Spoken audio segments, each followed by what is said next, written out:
Morning friends. आजकल जो है बिहार दरोगा में सिलेबस के बारे में चर्चा चल रही थी कि सिलेबस चेंज हो गया।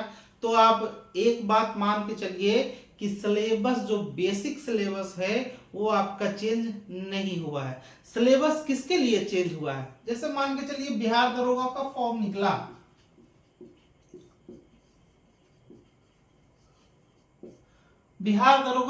निकला, तो होता क्या है कि आप अगर मान के चलिए आप बिहार दरोगा में भर्ती हो गए और भर्ती होने के बाद अगर जो किसी केस स्टडी को करने के लिए आपको केरला जाना पड़े, आप चूंकि बिहार से हैं, आपका मदर टंग हिंदी है, आप केरला में जाएंगे तो आपका वहां का लैंग्वेज हो जाएगा मलयालम।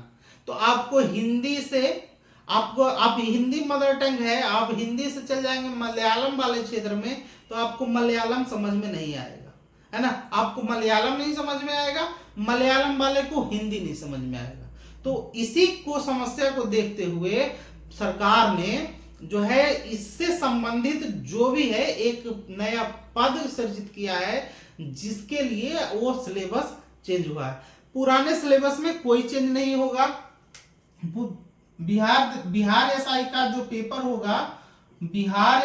जो पेपर होगा वह दो चरणों में ही होगा। पहला चरण में क्या है कि आपको 100 नंबर का क्वेश्चन होगा, है ना। क्वेश्चन कितना होगा? क्वेश्चन कितना होगा? क्वेश्चन 100 होगा। 100 जो होगा क्वेश्चन, उसमें आपका क्या क्या रहेगा? उसमें आपका मैथ भी रहेगा। मैथ 5 क्वेश्चन पूछता है, रेयर मैथ 5 क्वेश्चन पूछता है, वो रेयर में पूछता है मैथ और रीजनिंग को इंक्लूड करके। बाकी आपको पूछेगा, बाकी आपको हिस्ट्री दे सकता है, हिस्ट्री पूछता है, ज्योग्राफी पूछता है, पॉलिटी पूछता है, जनरल साइंस पूछता है और करंट अफेयर पूछता है। साथ ही साथ बिहार से जो स्पेशल है, बिहार स्पेशल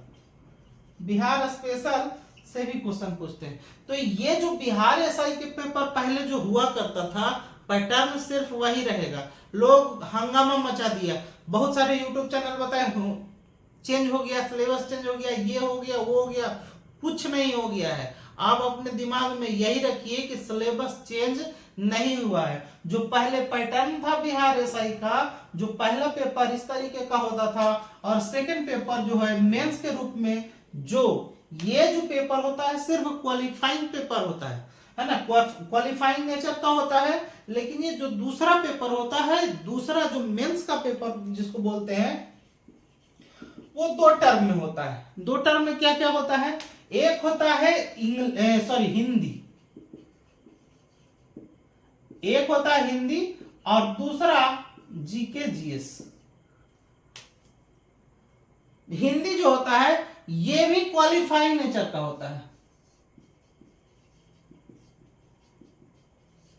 ये भी क्वालिफाइंग नेचर का होता है। इसका मतलब क्या है कि आपको अगर जो हिंदी 100 नंबर का क्वेश्चन है तो आपको कम से कम इसका क्राइटेरिया होता है कि 30%, है ना। अदर कैटेगरी के लिए अदर हो सकता है कट ऑफ, लेकिन कहता है कि मिनिमम कैटेगरी अगर जो आप 30% लाते हैं तो इसमें आप हिंदी में क्वालिफाई कर जाएंगे। मान लिया कि इसमें हो जाएगा SC ST का कुछ कम भी हो सकता है ना, और जनरल का ज्यादा हो सकता है। लेकिन कहने का मतलब यह है कि अगर जो आप इसमें पास कर जाते हैं तभी ये दूसरा जो पेपर होगा उसमें आपको क्वेश्चन की जांच होगी, है ना। ये पेपर की आप जांच होगी। अगर जो ये क्वालिफाई किए तो इसकी आपको जांच होगी, अगर जो इसमें क्वालिफाई नहीं किए तो इसका पेपर का जांच आपका पेपर का जांच नहीं होगा और आप क्या कर जाएंगे?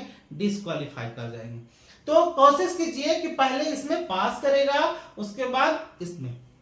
तो ये तो पुराना सिलेबस है, बिहार दरोगा का पुराना सिलेबस ये है। नया सिलेबस जो लोगों के लिए आया है, जो नया पद हुआ है उसके सृजन के लिए आया है, उसमें इंग्लिश भी है, हिंदी भी है, सभी सब्जेक्ट को पढ़ना है, सभी सब्जेक्ट, है ना। जैसे हम बात कर रहे थे कि आप बिहार में हैं, आपका मदर टंग हिंदी है, केरला, किसी केस स्टडी के संदर्भ में आपको केरला चलना जाना पड़ा, तो जो है वहां का लैंग्वेज आपको नहीं समझ में आएगा और यहाँ का लैंग्वेज उसको नहीं समझ में आएगा।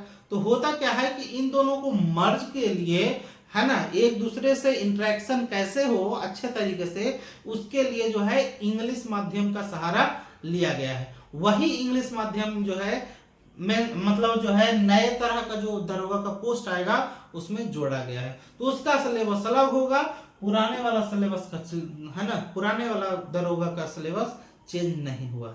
ठीक है, तो आप जो मार्केट में जो गलत फहमियां उठ रही है उसको उसके मतलब उसे